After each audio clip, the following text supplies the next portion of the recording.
All right. Well, welcome to Solopreneur, the one-person business podcast. I'm one of your hosts, Joe Rando. And I'm Carly Reese. So how does a solopreneur go from composing music to starring in a TV show made for a small country and then wind up getting picked up by Netflix? Well, today we're going to find out, and I'm going to be asking the questions because I've seen his entire series 3 times through. And I've only seen it 1 time through, so... Well, Joep Vermolen co-created and starred in the Netflix comedy Toon, and that's spelled Toon, like cartoon, but it's pronounced Toon. If you haven't seen it, it's probably because it's in Dutch. It's in the Dutch language, and you probably think that a country with only 17.5 million people can't possibly produce a comedy that kicks butt on anything Hollywood has done for a few decades. But you'd be totally wrong about that, at least in my humble opinion. Toon is about a quiet loner who unwillingly gets thrown into the social media spotlight, and the more he tries to escape it, to be left alone, the more famous he becomes, and it absolutely brilliantly skewers the social media influence culture. So as I mentioned, I've watched it 3 times through. I keep finding funny things to laugh at, and that's why I'm so excited to meet this guy. And I'm actually just a little bit starstruck, so bear with me here. But anyway, I'm pleased to welcome to the Solopreneur, the one-person business podcast, Joep Vermolen. Welcome to the show, and aangenaam kennis te maken. Oh, Wow. wow, Joe. Erg goed. Thank you so much. Ik spreek je taal niet goed, but I do a little bit of Dutch. I spent a lot of time in the Netherlands. Are you? So. Awesome. So let's dig in here a little bit. As I alluded to a minute ago, I'm really psyched about the interview. I love the show. It's really cool to talk to you. And I'd love to ask you all kinds of questions about the show, but we're really more interested in how you, as a solopreneur, self-employed person, one-person business, how you went from creating from that to creating a show for Netflix, right? You've clearly had quite a ride. So let's just dig in here. So you have a master's degree in music composition and production, if I'm not mistaken. That's right. What got you into acting? Actually, I think it all started when I met Beert en Kate. He's the director of Toon, and he was a friend of a friend. I was living in a student home in Hilversum with a lot of people who were studying music. Some of them were studying film at the same school. And one of my friends that I was living with, Jochem, he was best friends with Beer. Okay. And Beer, he came round to our house, and he showed me something that he was working on, which was like very sort of humble, low-grade little sketches that he was working on with friends. Like we just film it at home with their own equipment.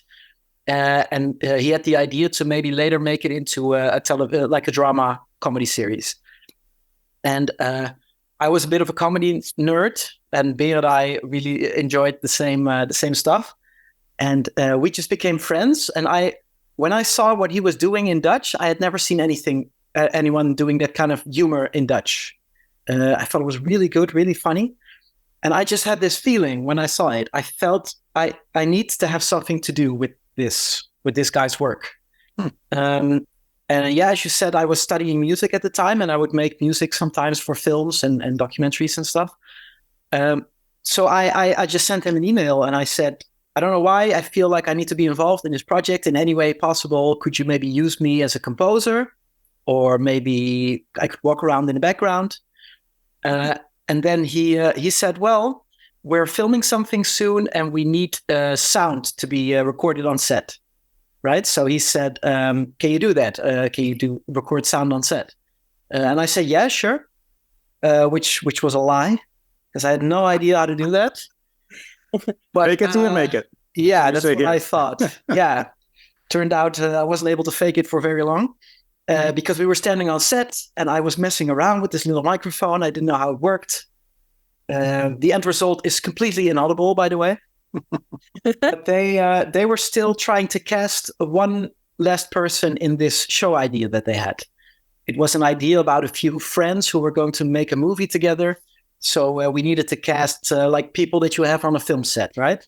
And they still had to cast like this character they thought of who was really shy, who did some production work on set. And he would have almost no lines, but everyone would just walk over him, and he would be kind of the lovable loser, I guess. And they just saw me messing around with the little microphone, and they were just looking at me, Beer and his best friend, his friend Robert, who would star in Toon as Robbie, the marketing guy. Robbie, yeah. Yeah. They just looked at me and they said to each other, if this guy can be himself on camera, this is kind of the idiot that we're looking for. So, they said, hey, instead of making music for us, would you like to try out auditioning for this role? Which was a bit out of left field for me because I had never really considered acting seriously before. It was kind of a secret dream. But yeah, Beer and I had been so, how do you say, we had been so connecting around comedy and what was funny and making each other laugh that he just gave me the confidence. And he said, let's just try this. I think let's just try to make us laugh. We'll see what happens. So I auditioned for this role as the loser who said nothing. And they thought I nailed it just by being myself. So it took me a long time before I was sure whether it was a compliment or not. But I took it. And then I spent exactly one day on set for his self-produced pilot of this series. And I had 2 scenes, I think. And it was the most fun I ever had. I loved it. And then they tried to shop around this pilot. Didn't get it sold anywhere. And then after their energy had sagged in a little bit, right? They had been shopping around this project for so long, and they were just a little bit demotivated at that point, which I totally understood after putting so much time and effort in. But I wasn't. I just arrived.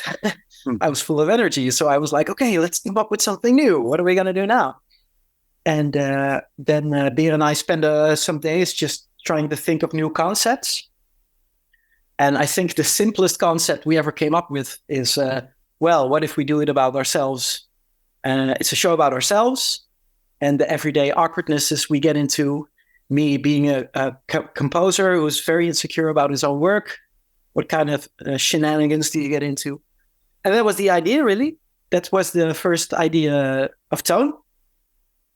And at some point, we decided that I should play the role, which was kind of crazy.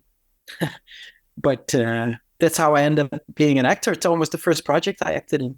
Wow. So That is wild. You are so good in that show. I would never know that it was your first go around.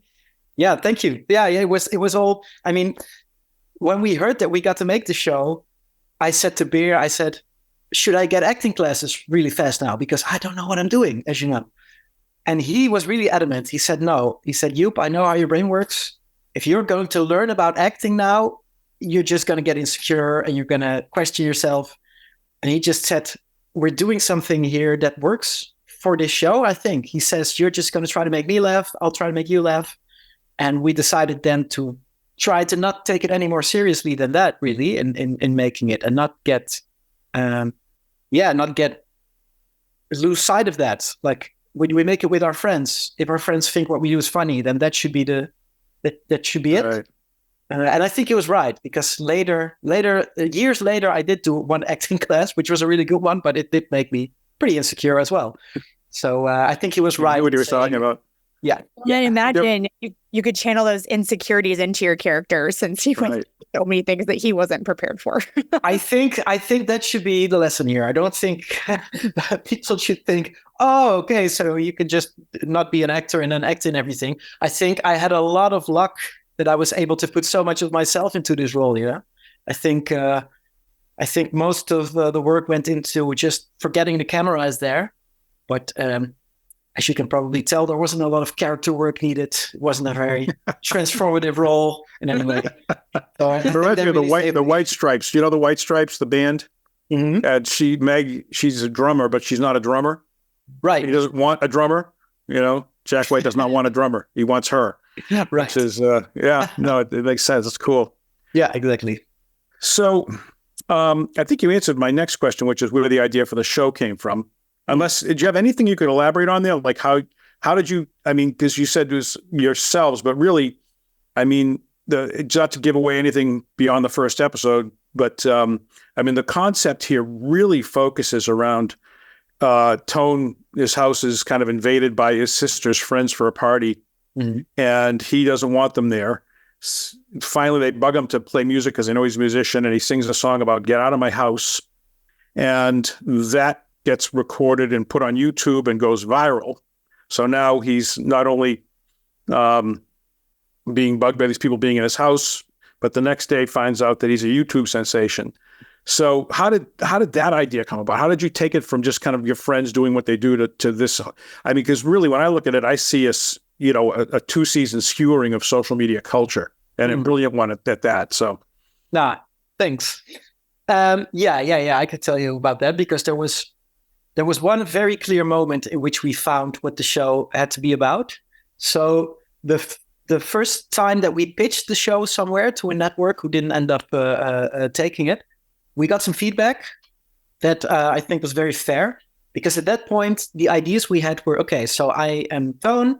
I have a very strange kind of surreal housemate who has a lot of adventures that we never see, but we always hear about.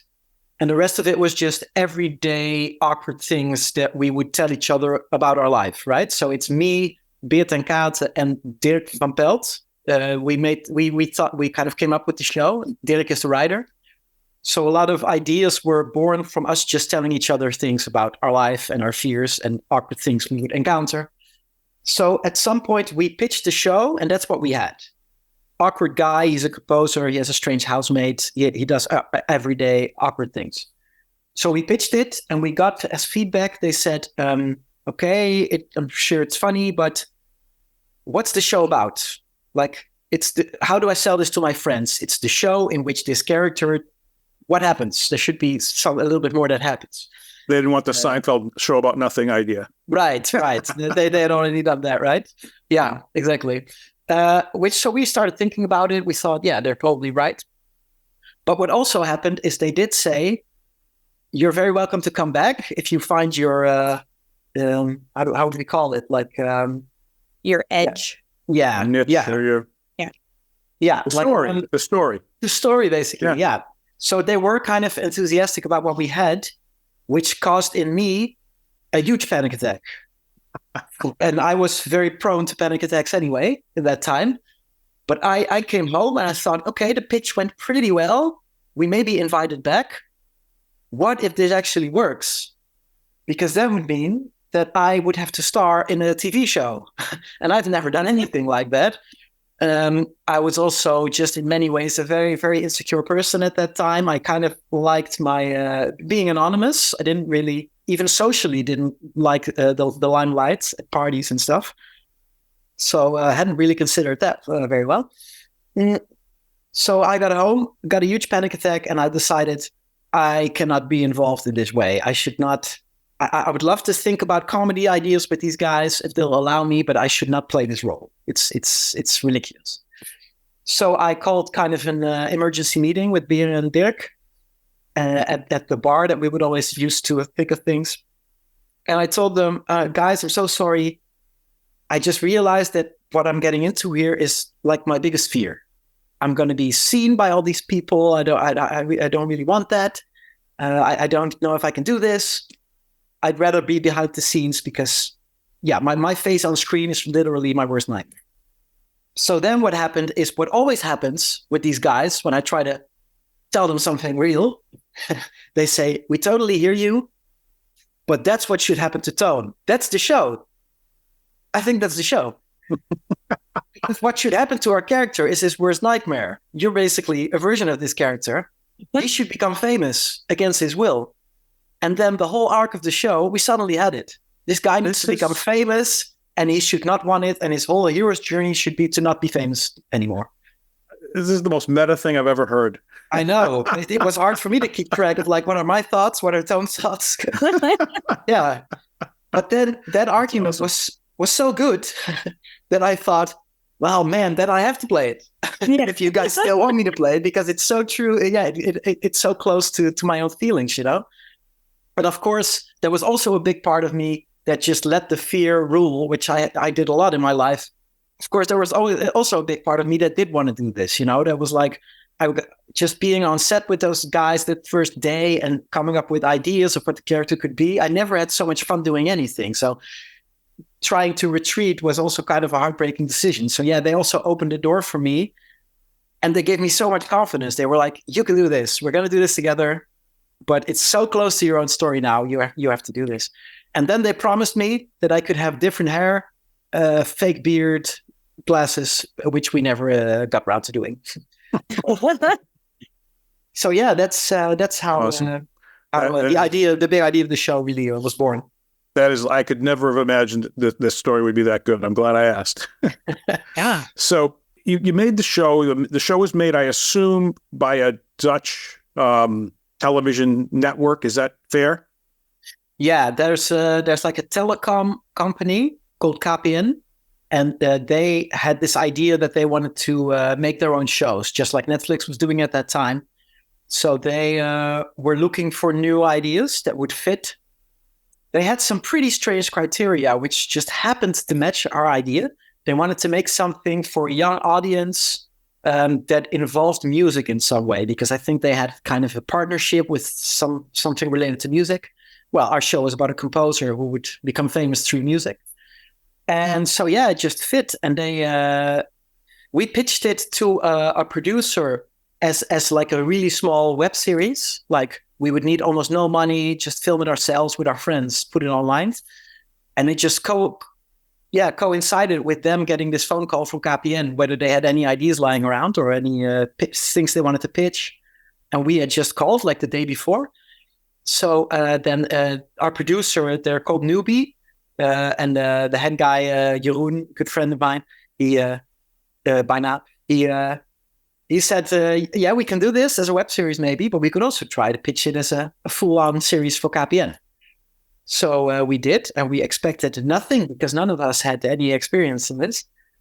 And a little bit later, we got the call that they liked it, and I think we had actually pitched it with some visuals, like we did two little scenes from that ended up in the show as well, and we had filmed them very amateurishly.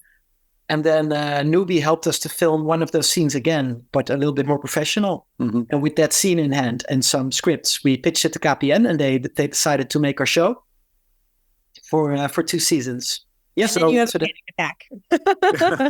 There were many panic attacks. You know, the crazy thing between the moment that we got the call, huge panic attack.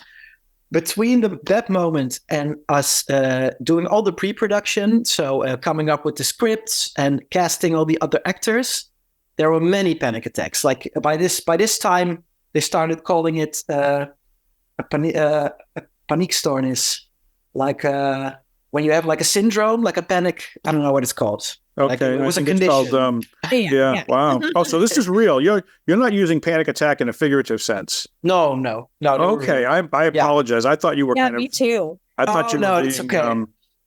Flippant. I was. Yeah. We say that a lot. Well, I'm having a panic attack. And it's just. Yeah.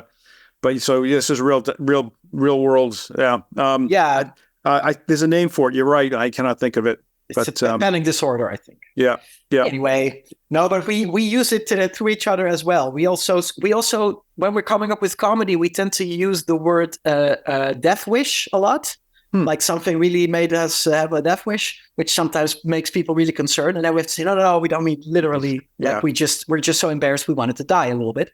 But then I use panic attack in both ways as well. So yeah. Okay. But I don't know. I like to. I don't take it. I like to talk about it with a lot of levity because I think it helps most things. We didn't want to be insensitive. Yeah. And it's good for our listening audience because I think most solopreneurs at some point have a true down and dirty panic attack in the process of quitting their job or whatever it is that they do to decide to move into doing their own thing. Right. Venturing into the unknown. Yeah, exactly. That was exactly what it was. So I think starting this process made it. It didn't make it worse because I found out later a lot more about what caused all these attacks and stuff. But so what I'm saying, during the casting and everything before we started filming, I still had a bunch of panic attacks. I remember having some castings while having a full-on panic attack.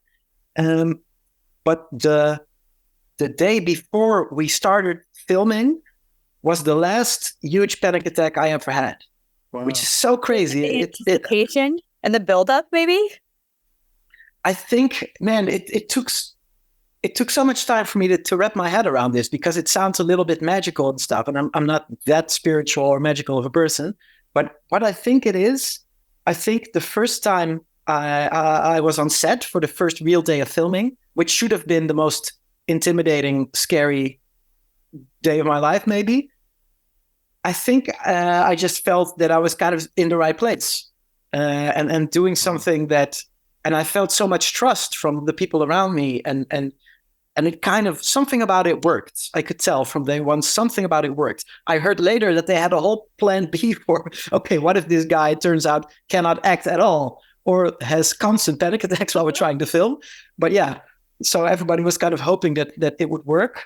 Whether it does work is up to the eye of the beholder, of course. But I think I just wasn't doing what I was supposed to be doing before. When I was working as a composer, I was always working alone. I found it very stressful work. I was very insecure about it. And it caused me a lot of panic.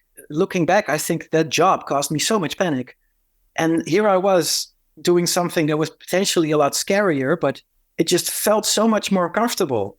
It felt like I don't know, I could just kind of, I work with people that I really respect, but also feel like I deserve my place there. It was very strange, because the first time after that I felt a little bit of panic coming on again was when I was supposed to make the music for the show. Because there was also the idea that I would act as a composer with my friend Dylan. So did you write Get Out of My House? No, that was Beer wrote the words, and I think Dylan set it to music. I think it was a little bit of a collaboration between them. Okay, that's right. So you wrote the other music, the background music, the score.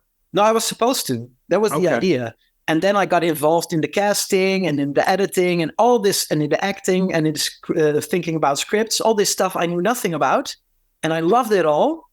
And then I was supposed to do the only thing that I was supposed to have any knowledge about, and I started panicking again. So that was the day I realized that I just wasn't doing the right thing. I just wasn't in the job that I was supposed to be in, I think. Wow. And that's the day that I asked Dylan to make all of the music, which he said, well, okay.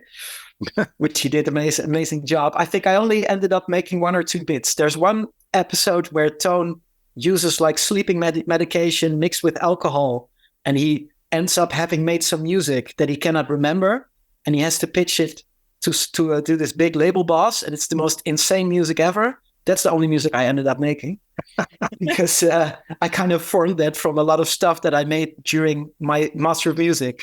A lot of music that I was embarrassed about. Just thought, let's give it a second life. Let's laugh at it one more time. I remember it. It was hysterical. So awesome. So yeah, that's and I haven't had a major panic attack since. So that's very cool. Amazing. Very cool. So you do this. I mean, we've come along to the point where you've got the ability. You're making this show. How does Netflix get involved? I mean, that just seems like an amazing. I mean, I've seen a few shows on Netflix in foreign languages, right? They had Dark, which was in German, but that had, overdubbing in English if you wanted it. Yeah. I don't like overdubbing, so I always watch shows in their native language. But you guys did Toon in Dutch and only in Dutch. And I know you spent a lot of energy making sure the subtitles worked really well, the English subtitles, which, obviously usually those aren't very reliable. But how did you get a show like that picked up by Netflix? And were you involved in that at all, or? Yeah, shout out to Rinske Verberg. She did all the subtitles from Dutch to English, and she not only was able to preserve all the weird Dutch humor, but she was at points actually able to make it funnier. It was like we were reading subtitles. That's a better joke. That's amazing. She really did a great job. That's awesome. Yeah. So the answer is that I had very little. No, I had nothing. I had nothing to do with this. Okay. I know that KPN they made 5 shows, and then they stopped making shows. I think they changed their minds about the whole venture. I'm not sure what went on there.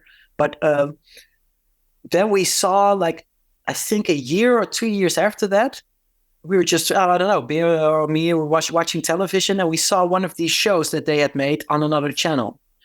So we thought, like, oh, we didn't know that was possible, that it could have kind of a second life.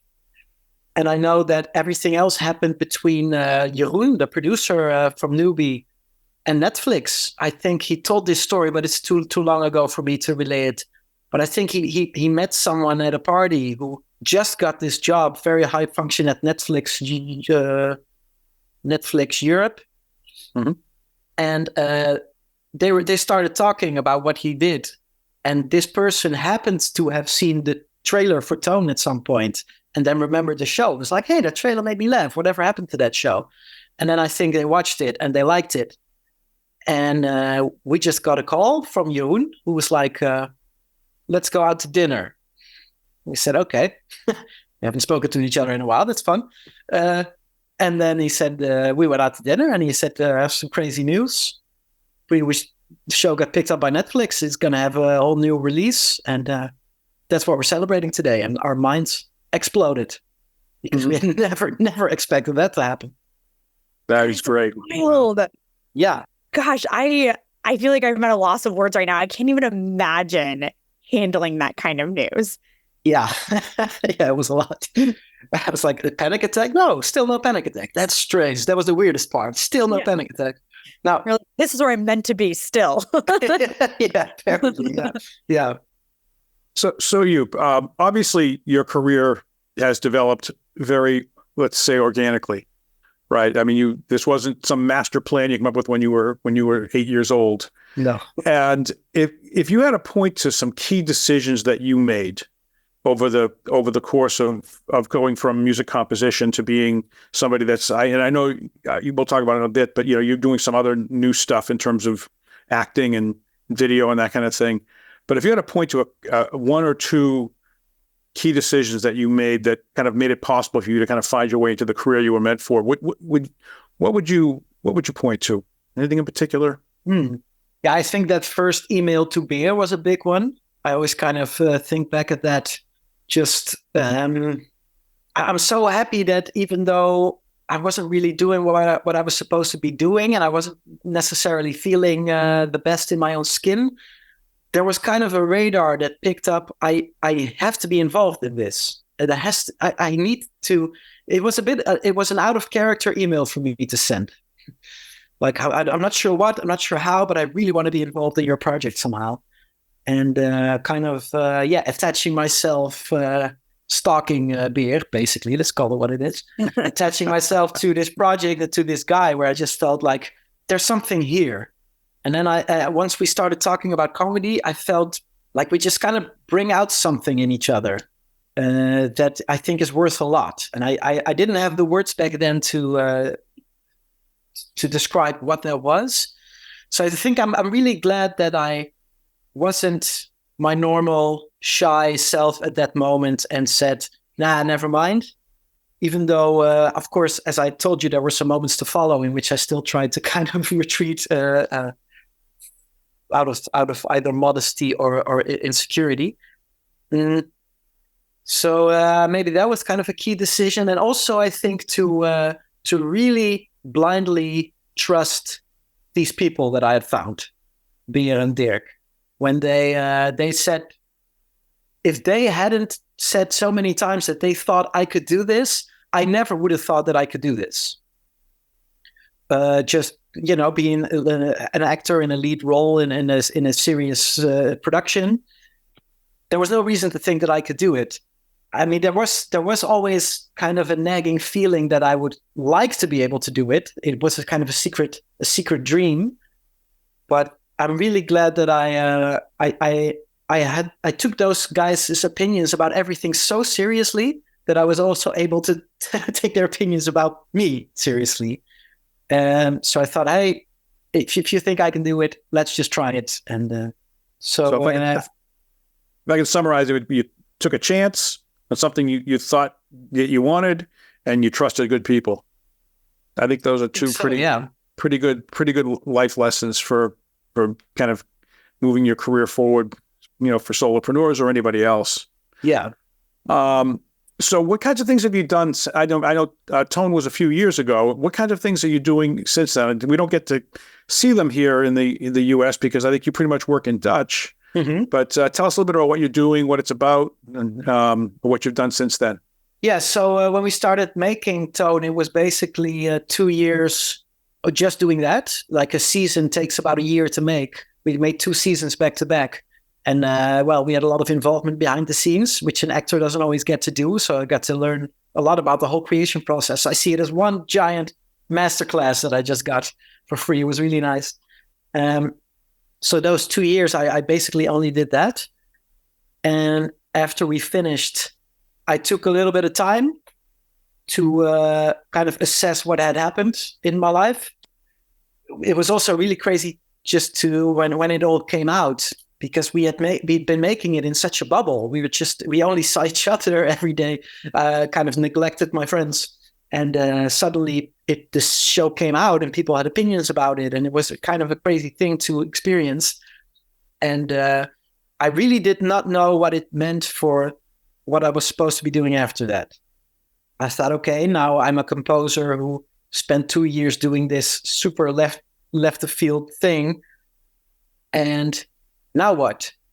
Because within the context of Toon, I would say that I got more comfortable during these 2 seasons. I got more comfortable pitching ideas in like the room to these guys. I got more comfortable acting in this role. But I still thought, okay, so this is something I feel pretty comfortable in now. But what is that thing? That thing is acting in this particular style with a script that's written by Dirk, directed by Beer. That's a very that's not a very widely applicable to the skill, right? So I still had no idea if I could act in anything else. How would that work? So I took it really slowly. I know I kind of said no to things that came in because I really didn't know what I wanted to do, what I was supposed to do after this. So I took some time. But I realized more and more that I could never go back to where I was because this felt so much more fun. I thought, I have found a new purpose here, I think. So then slowly I started acting in other little smaller projects, and I really started enjoying that. I also, one of the things I enjoyed most about the whole process of creating the show was the casting. So when we went into pre-production before filming, there was a period of writing the scripts, which Dirk wrote, but we thought of a lot of stuff together. And then Dirk would be off writing, and Beer would be off pre-producing, scouting locations and everything. And I was just there. And I decided to just take this time and invest it into casting, because we knew casting the show would be kind of a challenge, because I have a very particular kind of acting style, I suppose, if you can say that, which just means I just do what I do and I couldn't really do anything else. So all the other actors had to be in kind of the same universe as me, basically. So I knew that not all actors would be good at that, basically. So I started investing a lot of time in just watching a lot of Dutch shows and looking for these actors, even if they had only a couple of lines, where I thought, these could work in our tone of voice. And then we saw a lot of people, really a lot of people. And then Beer and I did all the auditions. Like he would always be there as the director. I would always play the counterparts, even if the counterparts were other characters. So that was basically my acting school, I suppose, where I got to try out some stuff. And but I really enjoyed the process of casting. I could feel how casting is such a strange and awkward thing to do as an actor, which I didn't know at that time, but I could tell from the actors coming in. And I got so much pleasure in kind of trying to make it a nice space and get people relaxed to the point where we could convince them, like, we're just having some fun. There's this, let's not take it too seriously here. Let's just see if we can make each other laugh. Maybe see if we can make it feel real. And I enjoyed that so much that after I applied at a casting agency as well, and I did that for a couple of years. So I assisted at a casting bureau, where I would, most fun part of the job is I got to play all the counterparts.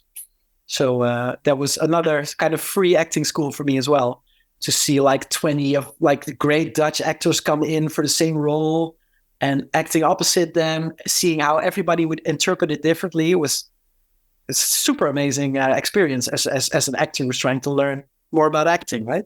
Sure. So I did that for a while. I started acting more. And then also I was working on this new idea for a comedy sketch show with Robert. Robert, one of my best friends, he plays Robbie in the show Toon. And after Toon, we had this idea to make a comedy sketch show. So we started putting a lot of time into that, watching sketch shows, trying to write, trying to film sketches.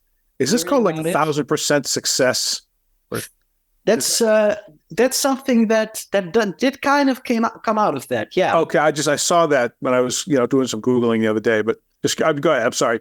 Yeah. No. That actually fits in well. So Robert and I started doing more together, and we tried self-producing some stuff. We filmed something about two guys who were doing were trying to make a YouTube program where they were teaching people about how to be creative.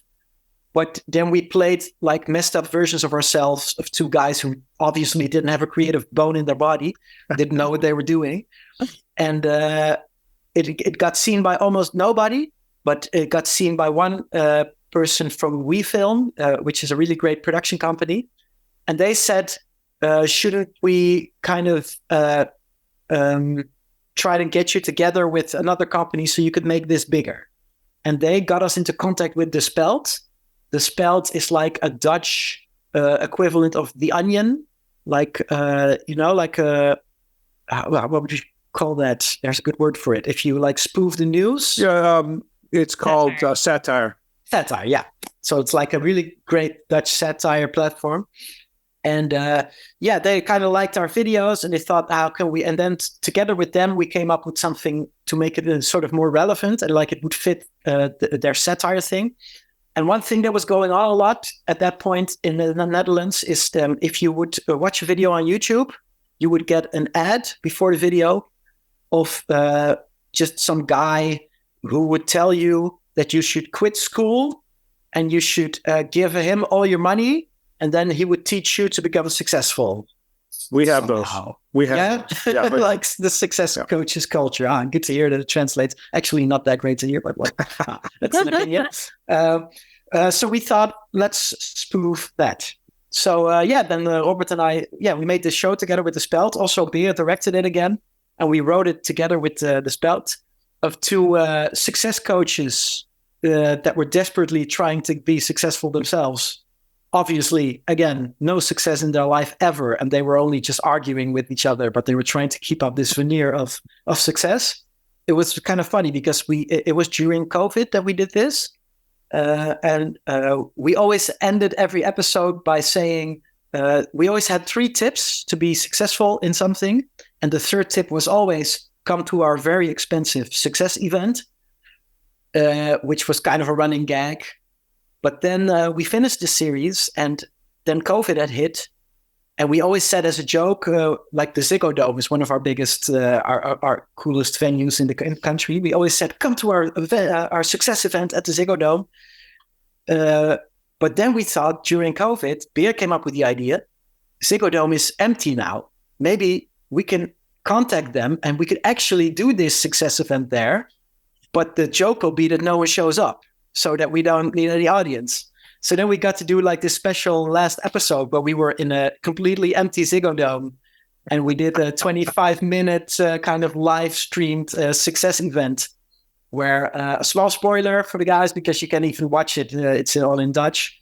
I think the big secret that we led people with the success event to was something that the big secret to success was you have to host your own success events and also charge $4,500 per ticket, and then you can be as successful and rich as we are.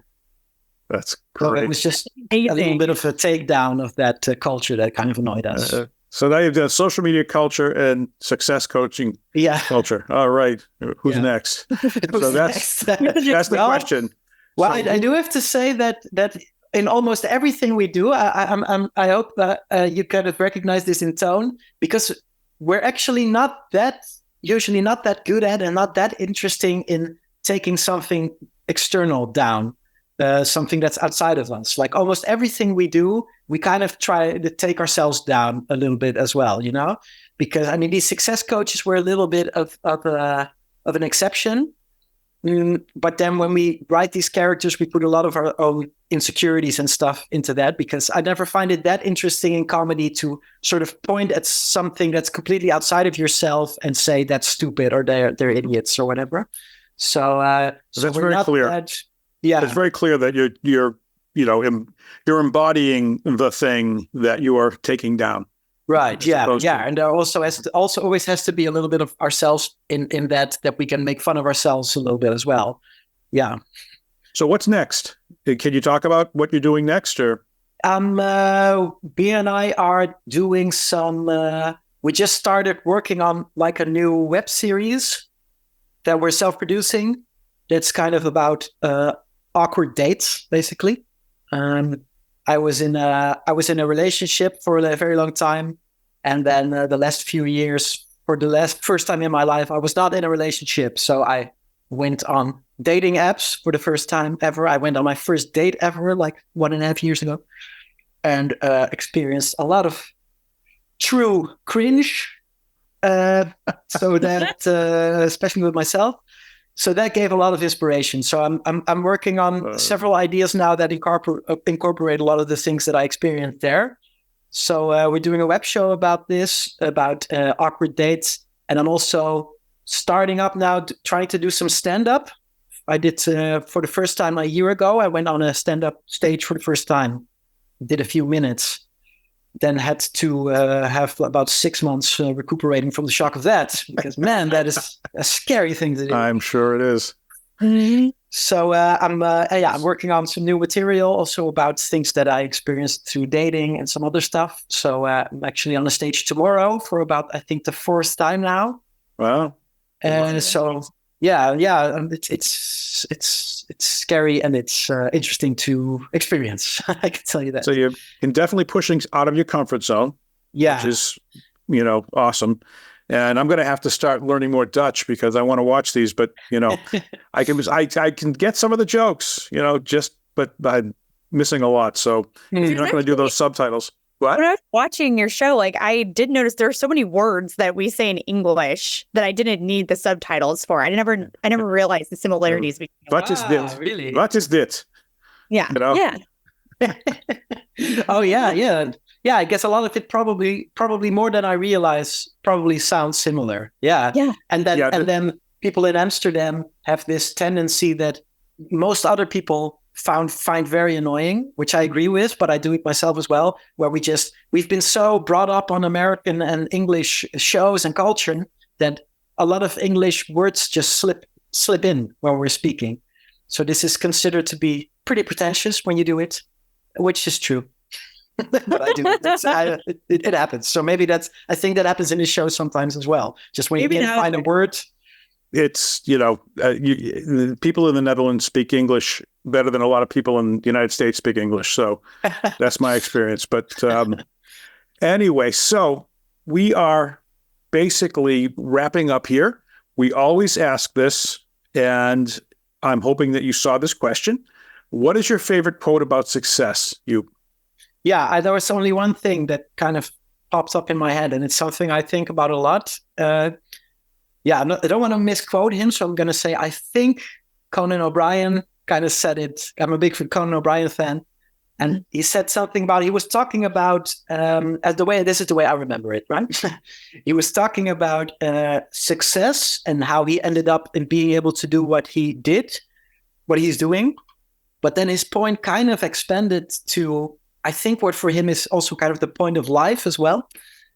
It's only basically 3 words. He said, the point is to find your people. And that is something that I think about so much, and that has completely decided this path of my life as well. And it's also, I find, because sometimes people who have a show idea, they contact me for advice, like, how do you get your show made? And I always say, I don't know. First of all, we were super lucky. But second of all, I think something I would encourage you to do if you're working on something on your own is find your people, right? It's there was something very magical, I think, that happened when Beer and me and Dirk and also Robert, that I'm working a lot with more now, went into a room together where ideas just started kind of flowing that could have never happened without the other person. And also, this is going to sound maybe a little bit strange, but we really bring out the best in each other. And they also bring out the best in me. Like if I could talk about me, sometimes I walk out of a room with them and I think, whoa, some of my ideas in there were really good. And I don't know where they came from. And I only have them when I'm in this room with those people. Something kind of magical tends to happen. And we all bring out the best in each other. And I think it's finding those people who do that to you and that you do that too. And it's, I think it's kind of an interesting take on, because this podcast, of course, is so much about the solo entrepreneurs. But for me, everything I did being a solo entrepreneur failed when I tried to do it all by myself. And everything that worked out really started happening when I really started engaging with other people and finding the people that, and you just, if it's comedy that you do, the people that make you laugh and you make them laugh. Just people that get your creativity flowing for some reason. We tell solopreneurs this all the time. Don't do it alone.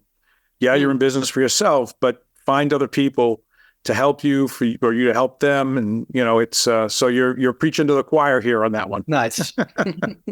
That's good. So how can people follow you or get in touch or learn Dutch so they can watch your stuff? No, I mean, is there a way people can kind of see what's going on with you? Do you have, are you on Instagram? Because I've already looked. Yeah. I'm on Instagram. It's Joep Vermolen, just my name. And I try to keep it a little bit bilingual when I have anything interesting to tell people. So because, sometimes what I found now the last few years, if somebody says, hey, I discovered the show Toon, it's usually people who are actively trying to learn Dutch, because it's actually one of the only shows on Netflix that you can watch in Dutch with English subtitles. So a lot of people start just wanting to learn Dutch, and then they learn very mumbling, awkward Dutch, I suppose. So when I go to the Netherlands and I speak my limited Dutch, the first question I get is, why? Why do you want to learn Dutch? Yes. Then they're charmed because I'm trying, and I end up in an hour-long conversation, which makes it all worth it. But it's just the funniest thing because they're all like, "Why?" Yeah. That's a very Dutch response. So that's it. It's just Instagram. Well, cool. Thank you so much. This was really, really awesome. I have had so much fun talking with you. And but that's it for this edition of Solopreneur, the One Person Business Podcast. Please be sure to subscribe via your favorite podcast app, and please leave us a 5-star review. We do this to help solopreneurs, and your review gets us to reach even more of them. So please, we'll keep doing this for free as long as it's growing. We're here to help you. So tell your friends, at least your solopreneur friends, about the podcast. If you can be totally awesome, post it on social media and get the word out. Anyway, we'll see you next week on Solopreneur, the One Person Business Podcast. Take care. Thank you.